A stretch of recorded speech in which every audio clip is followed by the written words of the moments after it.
The food you love might be slowly destroying your health. Food is not just something that fills your stomach. Food is the material your body uses to rebuild itself every single day. Every day your body repairs tissues, cells regenerate, hormones are produced, enzymes are created, and all of this depends on one thing: what you eat. But there is something extremely important that most people never realize. Health is not determined by the name of the dish. It is not determined by how tasty the food is, and it is not determined by tradition. What truly matters is what that food contains and how it behaves inside your body. Every person has favorite meals. For some people, it is dumplings. For others, it is potatoes with meat. Some people cannot imagine a day without sandwiches.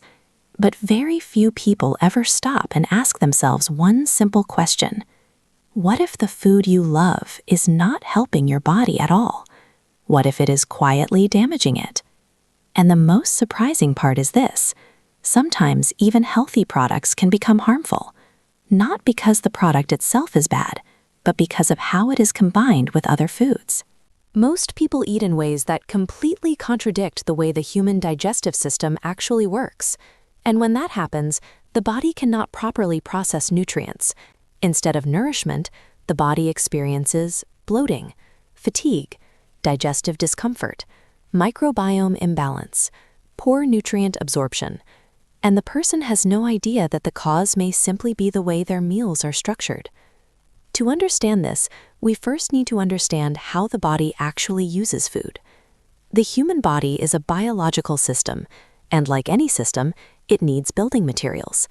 There are three primary components of nutrition that support life: proteins, fats, carbohydrates.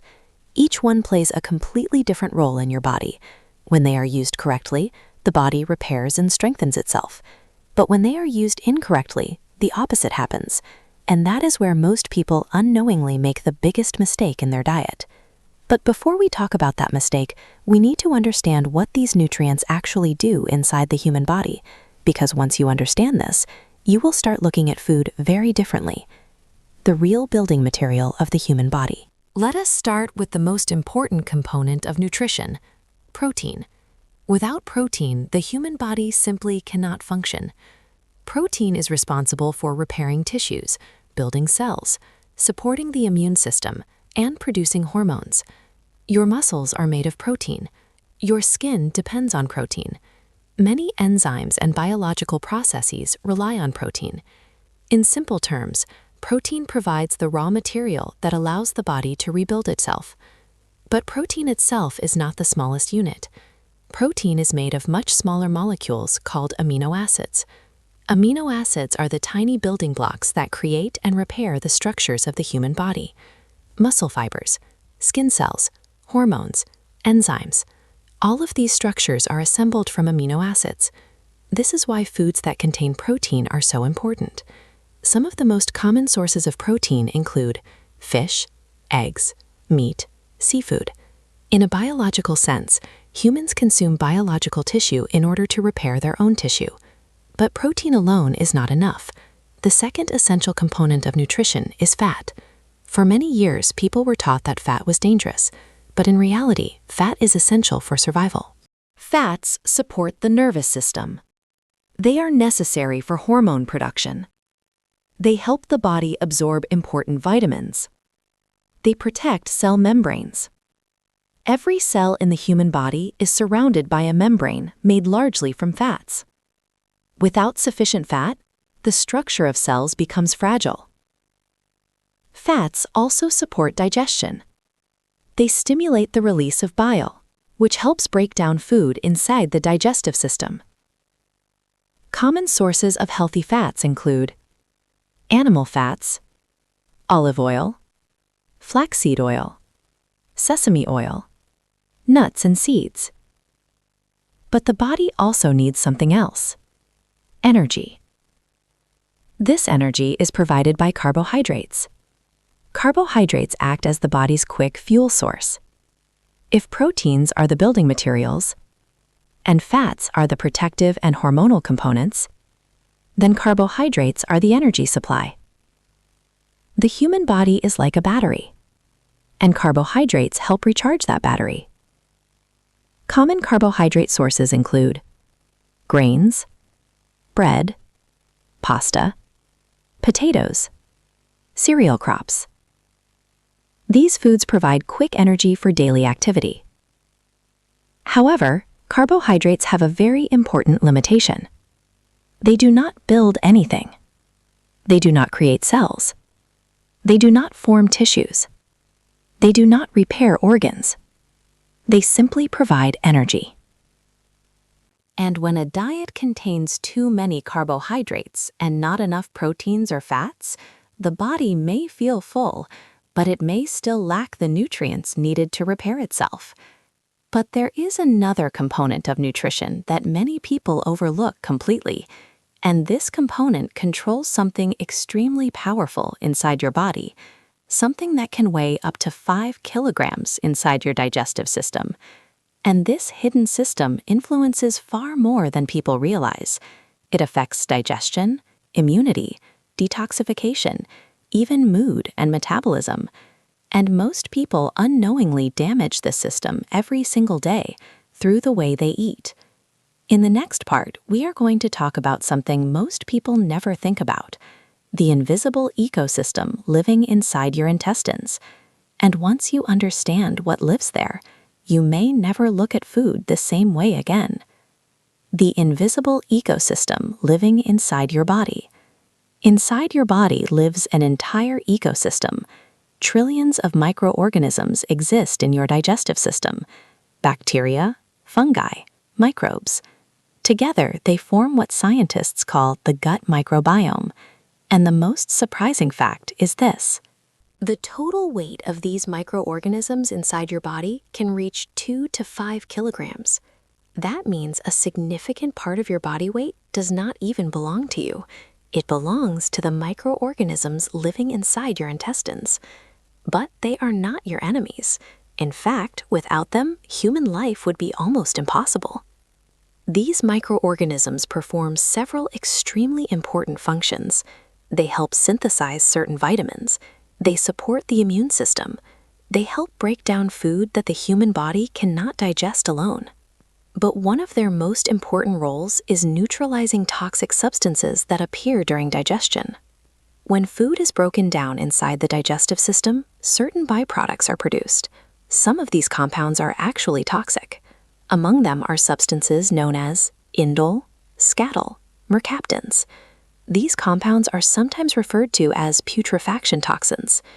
Without the help of gut bacteria, the human body would struggle to neutralize them. Your kidneys alone would not be able to manage that workload. In other words, the microorganisms in your gut are constantly working to protect your body. But like any living organism, they need food. And the primary food source for these microorganisms is fiber. Fiber comes mainly from plant foods, vegetables, leafy greens, certain fruits, plant-based foods rich in plant structure. Unfortunately, many people misunderstand the role of fiber. Some people think fiber exists only to help bowel movements, but its real purpose is far more important. Fiber feeds the beneficial bacteria that support your internal ecosystem. When these bacteria receive the right nutrition, they help maintain balance inside the digestive system. But when their food source disappears, the balance inside the gut begins to collapse, and that is when many digestive problems begin: bloating, gas formation, microbiome imbalance, digestive discomfort. And most people blame the wrong things. They blame specific foods. They blame stress. They blame random health conditions. But often the real issue is much simpler: the structure of the meal itself. Because sometimes the problem is not the product, but how that product is combined with other foods. And this leads us to one of the most misunderstood areas of nutrition: food combinations, the hidden problem with traditional meals.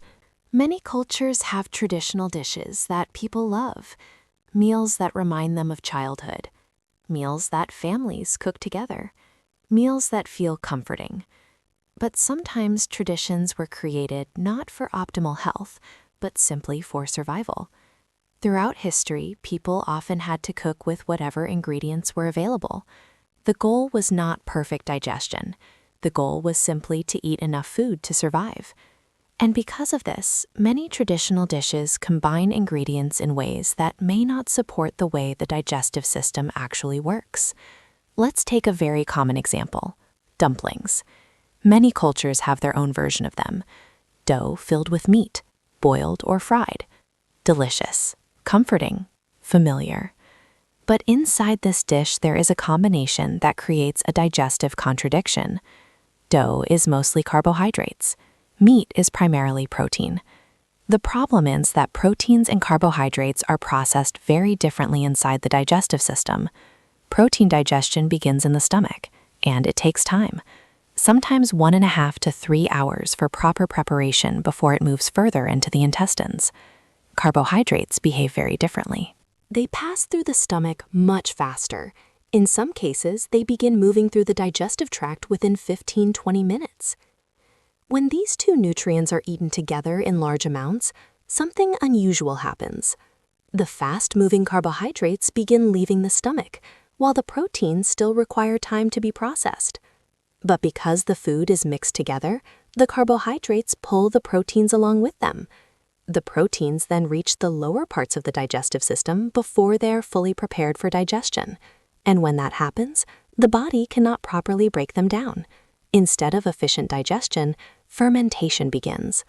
This fermentation can lead to gas formation, bloating, intestinal discomfort, microbiome disruption, and the person may feel full, but the body has not actually received the nutrients it needed.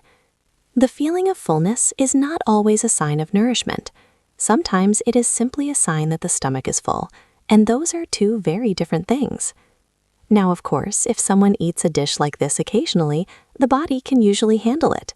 But when these combinations become daily habits, the digestive system begins to struggle. And over time, small digestive problems can grow into larger health issues. But dumplings are not the only example. There are several extremely common food combinations that millions of people eat every single day without realizing how they affect the body. And one of the most popular of these combinations may already be sitting in your kitchen. In the next part, we will talk about a meal that almost everyone has eaten at some point in their life. A meal that feels simple, satisfying, and harmless. But inside the digestive system, it may create exactly the same problem. The meal almost everyone eats, but few people understand.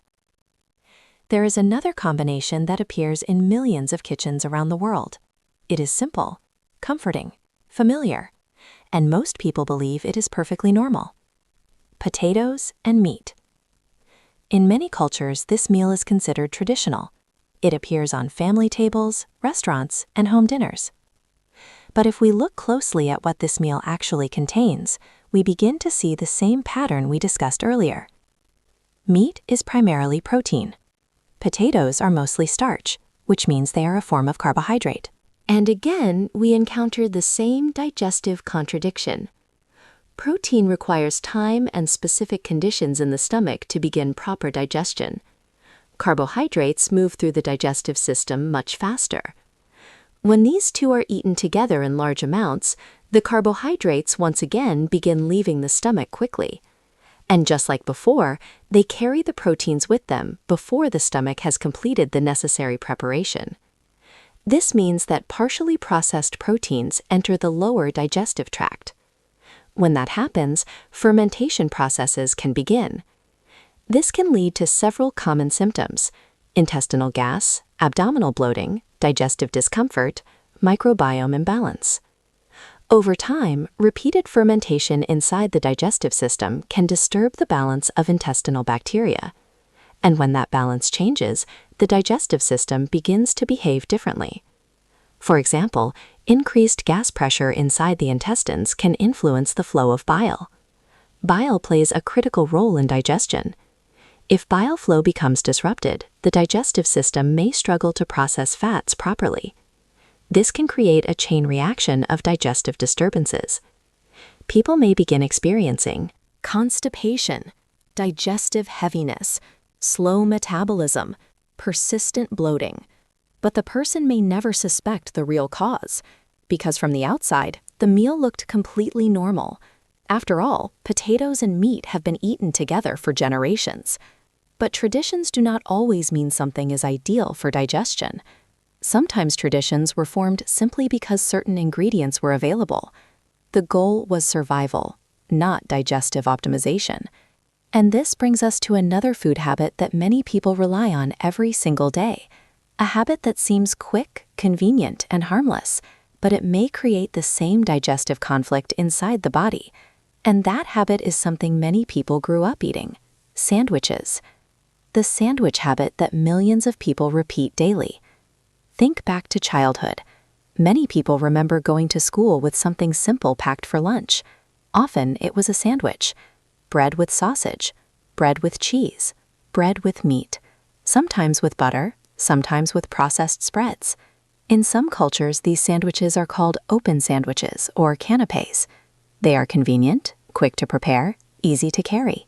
But once again, we see the same nutritional structure. Bread is primarily carbohydrates. Meat, sausage, or cheese provide protein and fats. This means that the sandwich repeats the same pattern of mixed digestion we discussed earlier: fast carbohydrates combined with slower digesting proteins. Inside the digestive system, these nutrients follow different digestive timelines. Carbohydrates want to move quickly. Proteins require time for proper breakdown in the stomach. When they are mixed together in certain ways, the digestive system may struggle to process them efficiently. The stomach becomes full, but the digestive process becomes less efficient. People often feel temporarily satisfied after eating a sandwich, but satisfaction is not always the same as nourishment. The stomach might feel full, yet the body may not receive the nutrients it needs in the most efficient way.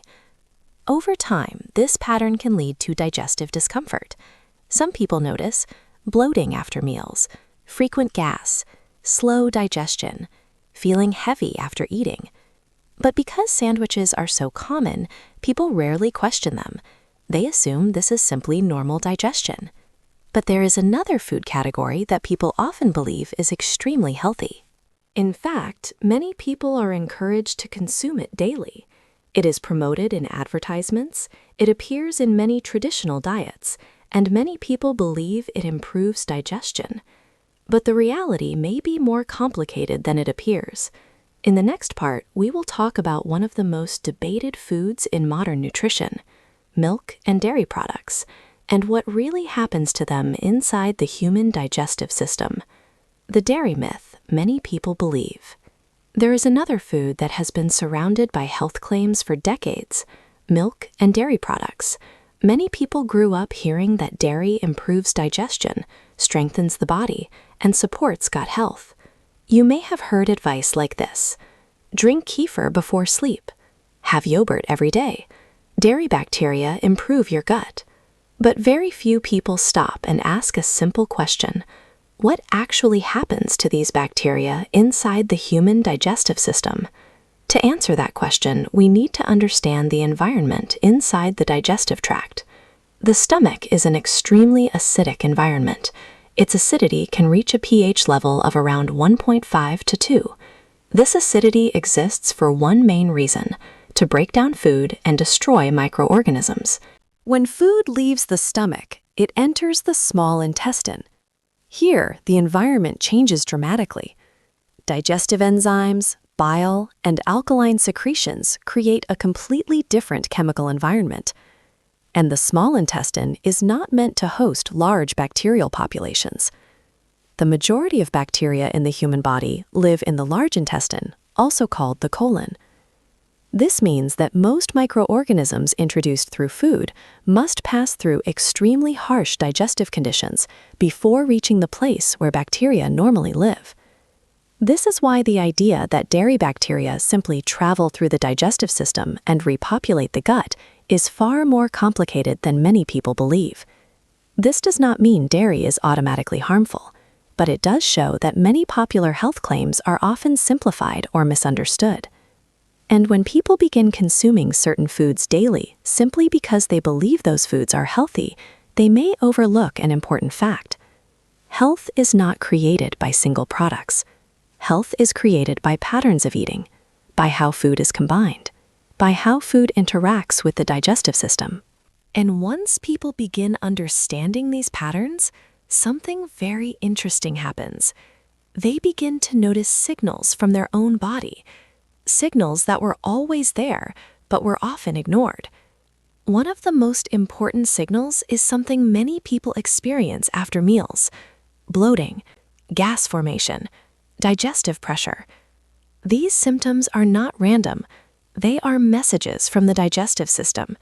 And once you learn to interpret those messages, you can begin to adjust the way you eat. Which brings us to the final and most important part of this conversation: how to actually structure meals in a way that supports the body. 3 simple principles that can change the way you eat. If someone asks the most important question after hearing all of this, it is usually this: so what should I actually eat? The answer is surprisingly simple. It begins with listening to the body's response.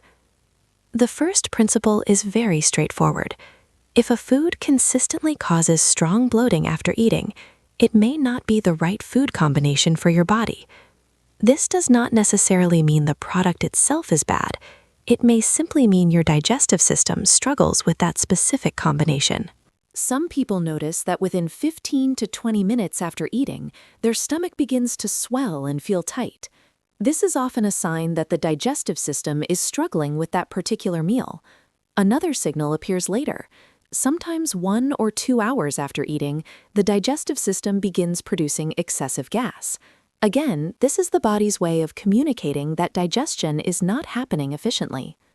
The second principle involves how foods are combined in a single meal. Certain combinations tend to be easier for the digestive system. For example, carbohydrates combined with fiber from vegetables, rice with vegetables, pasta with vegetables, grains with plant foods. Another combination is proteins with fats and vegetables, fish with salad, meat with vegetables and olive oil, eggs with vegetables. These combinations support a more balanced digestive process. The digestive system can focus on processing nutrients without conflicting digestive signals. The third principle involves portion size. One of the oldest nutritional guidelines is surprisingly simple. After finishing a meal, you should feel satisfied, but not completely full. There should still be a slight feeling of lightness, because the sensation of fullness often arrives 15 minutes after eating, when blood glucose levels begin to rise. If someone already feels extremely full immediately after eating, it often means they have eaten more than the body needed. And when overeating becomes a habit, digestion becomes slower and less efficient. But there is one final idea that may be even more important. Many of the most beneficial foods are often the simplest ones. Foods that grow in the region where you live, foods that your culture has eaten for generations.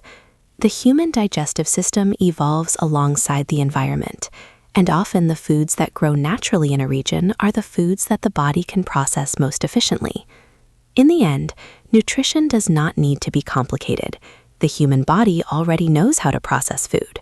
The key is learning to recognize the signals your body sends you.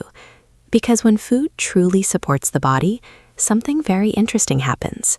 Digestion becomes calm, energy becomes stable, and the body begins to repair itself naturally. There is an old saying in medicine: food should become your medicine. So that medicine does not have to become your food. And sometimes the biggest change in health does not come from complicated diets or expensive supplements. Sometimes it begins with something much simpler: understanding how your body actually responds to the food on your plate.